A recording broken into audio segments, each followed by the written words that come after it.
ಕಷ್ಟಗಳೆಲ್ಲ ಪರಿಹಾರ ಆಗಿದೆ ಅಂತ ಹೇಳ್ಬೋದು. ಅಂದ್ರೆ ಮನ್ಸಿಗೆ ಬರ್ಬೇಕು ಅಂತಾನೆ ಅನ್ಸುತ್ತೆ, ಪ್ರತಿ ಗುರುವಾರ ನಾವು ಬರ್ಬೇಕು ಅಂತಾನೆ ಅನ್ಸುತ್ತೆ. ದೇವರಿಂದ ಯಾವತ್ತೂ ಮೋಸ ಇಲ್ಲ. ಜನ ಮೋಸ ಮಾಡ್ತಾರೆ, ದೇವ್ರು ಯಾವತ್ತೂ ಮೋಸ ಮಾಡಲ್ಲ.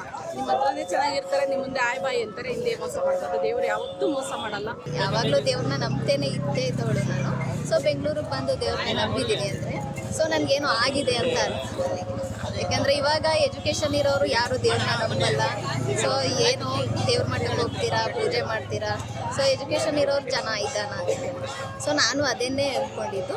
ಸೊ ನನಗೆ ಇಲ್ಲಿ ಬಂದಾಗ ಒಂದು ಅಂದ್ಕೊಂಡಿದ್ದಾಗಿದ್ದಾಗ ನನಗೆ ಒಂದು ಪಾಸಿಟಿವ್ ಎನರ್ಜಿ ಬಂತು. ದೇವ್ರು ಇದ್ದಾನೆ, ರಾಯರಿದ್ದಾರೆ ನನ್ನ ಜೊತೆ, ಯಾವಾಗಲೂ ಇದ್ದೇ ಇರ್ತಾರೆ ಅಂತ ನನಗೆ ಅನಿಸ್ತು. ನಾವು ಇದು 15ನೇ ವಾರ ಬರ್ತಿರೋದು. ನಮ್ಗೆ 9ನೇ ವಾರದಲ್ಲೇ ರಿಸಲ್ಟ್ ಸಿಕ್ತು. ಬಟ್ ನಾವೇನು ಅಂದ್ಕೊಂಡಿದ್ದು ಅದು ಫಸ್ಟು ಸ್ಟಾರ್ಟಿಂಗು ಆಗಲ್ವೇನೋ ಅಂತ ನಾವು ಅಂದ್ಕೊಂಡಿದ್ದು. ಬಟ್ ಬಂತ ಸ್ವಲ್ಪ ನಂಬಿಕೆ ಇರುತ್ತಲ್ವಾ, ಅದೇ ಕಷ್ಟ ಅಂತಲ್ಲ, ಏನೋ ಸ್ವಲ್ಪ ಬರಬೇಕಿತ್ತು ಯಾರ ಕಡೆಯಿಂದ, ಏನೋ ಅದು ಸ್ವಲ್ಪ ಡಿಲೇ ಆಗ್ತಿತ್ತು ಸ್ವಲ್ಪ. ಅದರಿಂದಾಗಿ ಅದು ಬರಲಿ ಅನ್ನೋ ಆಸೆಯಿಂದ ಒಂದು ಸಂಕಲ್ಪ ಮಾಡ್ಕೊಂಡು ಬಟ್ ಅದು ರಿಸಲ್ಟ್ ಬಂತು ಸರ್. ಏನಿಲ್ಲ, ಪ್ರಾಬ್ಲಮ್ಮೇ ಇಲ್ಲ. ಅದು ಬಂದಿದೆ ಅವ್ರ ಕಡೆಯಿಂದ, ಅದಾಗುತ್ತೆ ಅಷ್ಟೇ. ಅದೇ ಅಮೌಂಟ್ ಏನೋ ಒಂದು ಅಂದ್ಕೊಂಡಿದ್ವಲ್ಲ, ಅದಾಗಿರೋದೇ ಒಂದು ಖುಷಿ ಅಲ್ವಾ. ಬೇರೆ ಏನೂ ಬೇಡ. ಇಲ್ಲಿ ಬಂದು ನಂಬಿಕೆಯಿಂದ ಕಟ್ತೀವಿ, ಅದು ಒಳ್ಳೇದು ಮಾಡುತ್ತೆ. ಯಾರಿಗೂ ಏನು ಕೆಟ್ಟದ್ದು ಮಾಡಿಲ್ಲ ದೇವ್ರುಗಳು. ಮೋಸ್ಟ್ಲಿ ನಮ್ಗೆ ಅದು ಸಿಗಲ್ವೇನೋ ಅಂತ ಅದು ಓಕೆ ಕಳ್ಕೊಬಿಟ್ಟಿದ್ದೆವು ನಾವು. ಆಗಲ್ಲ ಬಿಡಿ ಇದು ಅಂತ.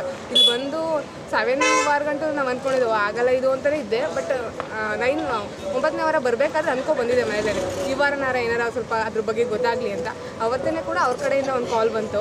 ಅದು ತುಂಬ ಖುಷಿ ಆಯಿತು. ಹೋಗುವಷ್ಟರಲ್ಲಿ ನಮ್ಗೆ ಕಾಲ್ ಬಂದಿತ್ತು ಅದ್ರ ಬಗ್ಗೆ. ಅದು ತುಂಬ ಖುಷಿ ಇದೆ ಸರ್. ರಾಯರಿದ್ದಾರೆ ಸರ್.